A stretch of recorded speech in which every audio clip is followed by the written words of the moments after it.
Hello and welcome to another Bad Comic Review. This time we're looking at Robocop Citizen's Arrest Issue 3 from Boom Studios. This is written by Brian Wood, illustrated by Jorge Solejo, colored by Doug Garbark, lettered by Ed Dirkshire. The main cover is by Nimit Malavia. The editors were Eric Harburn and Sierra Hahn. Now this, of course, is the Boom Studios book, which we've looked at previously. Now the citizens are starting to come together in the shores, and there are a bunch of ex-cops, ex-EMTs, ex-nurses, that sort of thing. They're all living in this area that's really starting to run down pretty heavily. They've been ignored by the city and the corporations, and they're starting to kind of get sick of it. They've seen reductions in their pensions, as much as 80%. They're getting property taxes thrown at them as well, and they're trying to bankrupt the shore effectively. One guy blames Robocop. Some other people at the meeting aren't blaming him because he was one of them, and they all agree that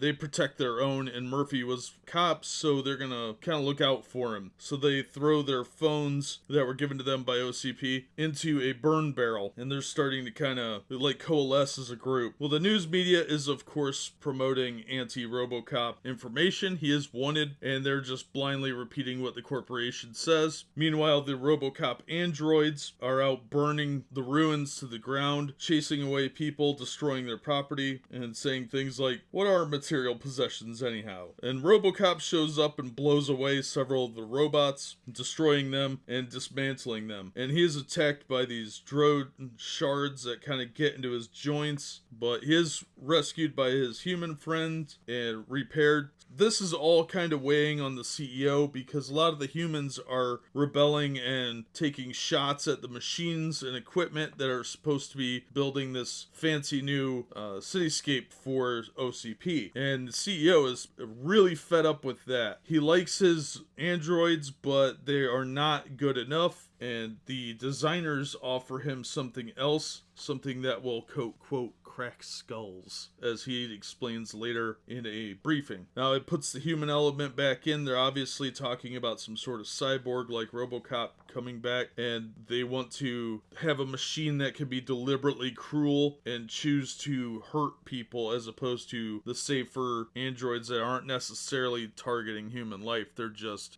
more like enforcers. So these new robots are probably going to be in the next issue, but we also learned that Robocop has a new 5th directive. The 4th directive was deleted. That was the never oppose an OCP officer, but there's a new 5th one that apparently is part of a program that he wrote himself and was instituted by this officer's wife. So pretty interesting stuff. This was actually a really good issue, I thought. It really kind of advances the story. The head-on approach isn't going to work for Murphy this time. The drones seem to have an upper hand on him with these like needle dart things that get in his joints, and there are a lot of upset humans that he may be able to rally with, especially because a bunch of them are ex-cops. Could be really interesting where this goes. Kind of continues the social themes of corporations controlling everything and people resisting that. If you're into that sort of thing, you will definitely like this book. It's not as social justice-y as I expected, but there are some elements that could be seen that way. I think it's more just a warning about the power that big companies have if left to their own devices and not seen with regulation and oversight. I think there is some messaging here, but I don't think it's nearly as heavy-handed as it could be, and it's not quite as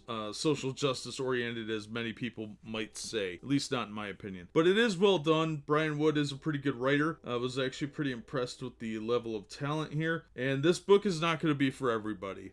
Just be aware of that if you're looking at picking it up. There are a lot of themes in there that could be seen as controversial, I would say, but I think it's pretty well done for what it is. And if you're into anti-corporations and things like that, you might find this interesting. The art is the same as in previous issues. It is pretty heavily stylized. It's starting to really grow on me. It has kind of a semi-Frank Miller inspiration look to it. It's a little blockier than a lot of people like, but it seems to work pretty well. So overall, I thought it was a well done book, and it might be worth checking out if you're into the themes. So on that note, that'll do it for me. As always, thank you so much for listening and supporting the channel. If you like the video, hit like and consider subscribing. Patreon link is in the description. description or on the About page if you want to help support the channel so that I can get more comics to review. And we hope to see you on the next one.